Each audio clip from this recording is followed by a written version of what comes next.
নমস্কার, ৫টার ৫ মিশালে নিয়ে আপনাদের সাথে আমি প্রিয়াঙ্কা। শুরুতেই আমরা নজর রাখবো, ইস্তফা দিচ্ছেন বিচারপতি অভিজিৎ গঙ্গোপাধ্যায়।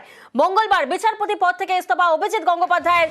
বিজেপি থেকে প্রার্থী হবেন বিচারপতি অভিজিৎ গঙ্গোপাধ্যায়? প্রশ্ন উঠছে, প্রশ্ন আরো জোরালো হচ্ছে। তার আগে আরো একবার আপনাদের জানিয়ে রাখি, আগামীকালই শেষ দিন বিচারপতি পদে, কারণ মঙ্গলবার বিচারপতি পদ থেকে ইস্তফা দেবেন বিচারপতি অভিজিৎ গঙ্গোপাধ্যায় এবং তিনি বলেন সব প্রশ্নের উত্তর দেবেন মঙ্গলবার। নানান প্রশ্ন উঠছে এবং সেই প্রশ্নের উত্তর তিনি মঙ্গলবার দেবেন বললেন বিচারপতি অভিজিৎ গঙ্গোপাধ্যায়। প্রতিনিধি অর্ণব এই মুহূর্তে আমাদের সঙ্গে রয়েছেন। অর্ণব, তাহলে তো আরো জোরালো হচ্ছে সেই সম্ভাবনা যে রাজনৈতিক ময়দানে কি এবার দেখা যাবে বিচারপতি অভিজিৎ গঙ্গোপাধ্যায়কে? দেখো, একেবারেই তাই। নিউজ 18 বাংলারই প্রশ্ন ছিল, আদালতে এজলাসে তিনি একজন বিচারে কাজ করেছেন, সেই আদালত ছেড়ে এবার কি জনতার আদালতে বিচারপতি অভিজিৎ গঙ্গোপাধ্যায়কে দেখা যাবে? তিনি প্রশ্ন উত্তর দেবো না বলেননি, তিনি প্রশ্নকে ইগনোর করেছেন এমনটা নয়। তিনি বলেছেন মঙ্গলবার দিন দুপুর 1টা নাগাদ কলকাতা হাইকোর্টের প্রাঙ্গণে সূর্য সেন মূর্তির সামনে তিনি বিধির প্রশ্নের উত্তর দেবেন। অর্থাৎ এই প্রশ্নের উত্তর তার কাছে রয়েছে। এই মুহূর্তে যেহেতু তিনি পদত্যাগ পত্র এখনো পাঠাননি, তাই রাষ্ট্রপতির যে নির্দেশিকায় তিনি বিচারপতি হয়েছেন 2018 সাল থেকে তিনি বিচারপতি কাজ করছেন, কাজে বিচারপতি পদে বসে এই রাজনৈতিক প্রশ্নের উত্তর তিনি দেবেন না। কাজেই তৃণমূলের মুখপাত্ররা বা তৃণমূল যেভাবে তাকে আক্রমণ করছে বা যে ধরনের সমালোচনা করছে সেই প্রশ্নের উত্তর, একই সঙ্গে জনতার আদালত অর্থাৎ সরাসরি জনতার ময়দানে যে মানুষ তার কাছ থেকে ন্যায় বিচার চাইতো, বিচার প্রার্থনা করতো, সেই মানুষের কাছে এবার বিচারপতি ভোট প্রার্থনা করবে। এই জায়গা তাকে কি দেখা যাবে? তিনি সরাসরি প্রশ্নের উত্তর দেব না বললেন, তিনি মঙ্গলবার দেব বলেছেন। কিন্তু তার পাঞ্জাবির যে রং, কার্যত গাঢ় হলুদ বা গেরুয়া, এই রং পরে পাঞ্জাবি পরে তিনি যেভাবে সাংবাদিক সম্মেলন করলেন এবং সাংবাদিক সম্মেলন শেষে পাঞ্জাবির রং যখন সংবাদ মাধ্যম বেশ বেশ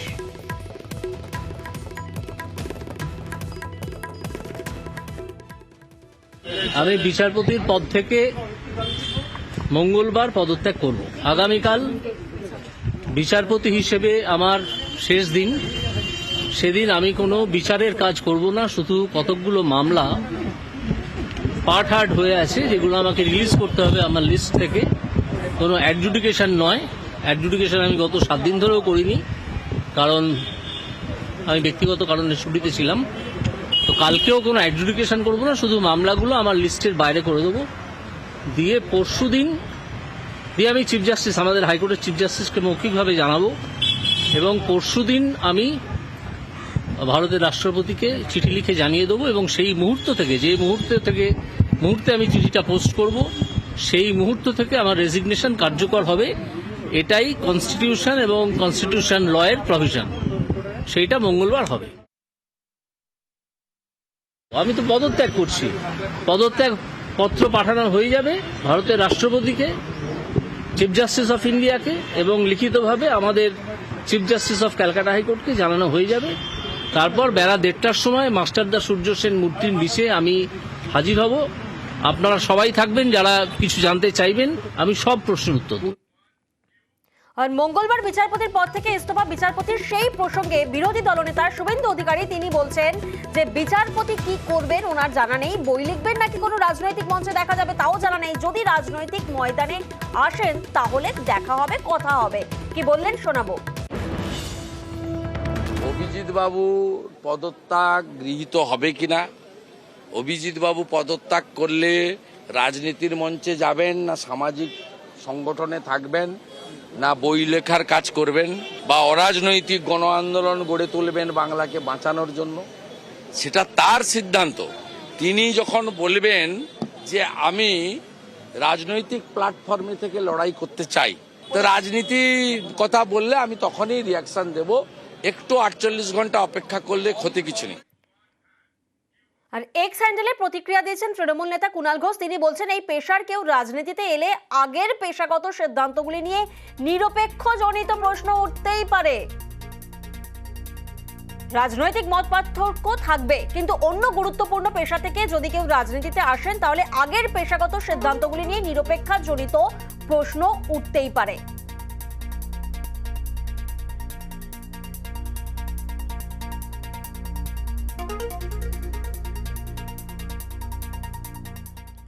আর সিপিআইএম এর রাজ্য সম্পাদক মোহাম্মদ সেলিম তিনি বলছেন এই ধরনের মানুষ যে কাজই করুন তার দিকে অনেক মানুষ আগ্রহ নিয়ে তাকিয়ে থাকেন। প্রতিক্রিয়া দিয়েছেন মোহাম্মদ সেলিম, শোনাবো। আমরা দেখেছি উনি যে ভূমিকা পালন করেছেন বিশেষত শিক্ষক নিয়োগের দুর্নীতি পর্দা ফাঁস করার জন্য অনেকটা অ্যাক্টিভিস্ট মোডে আর কি, শেষ থেকে ছাড়বো ভয়লেসহীনভাবে যেরকম করা উচিত। এ ধরনের লোক মানুষের প্রতি দায়বদ্ধতা নিয়ে যে কাজই করবে সেটা মানুষ খুব আগ্রহের সঙ্গে সেটা লক্ষ্য রাখবেন। আমরা রাখছি আগ্রহের সঙ্গে, আমরা তাকিয়ে আছি। প্রার্থী হলে স্বাগত, গত কয়েক বছর ধরে এই আশঙ্কাই ছিল। প্রতিক্রিয়া দিচ্ছেন পার্থ ভৌমিক। অভিজিৎ গাঙ্গুলি পদত্যাগ করছেন এবং গুঞ্জন শোনা যাচ্ছে তিনি লোকসভায় বিজেপির হয়ে ক্যান্ডিডেট হচ্ছেন। হতে পারে, ও হলে আমি স্বাগত জানাবো, কারণ এই আশঙ্কাটাই আমরা গত 1.5 বছর ধরে করছিলাম।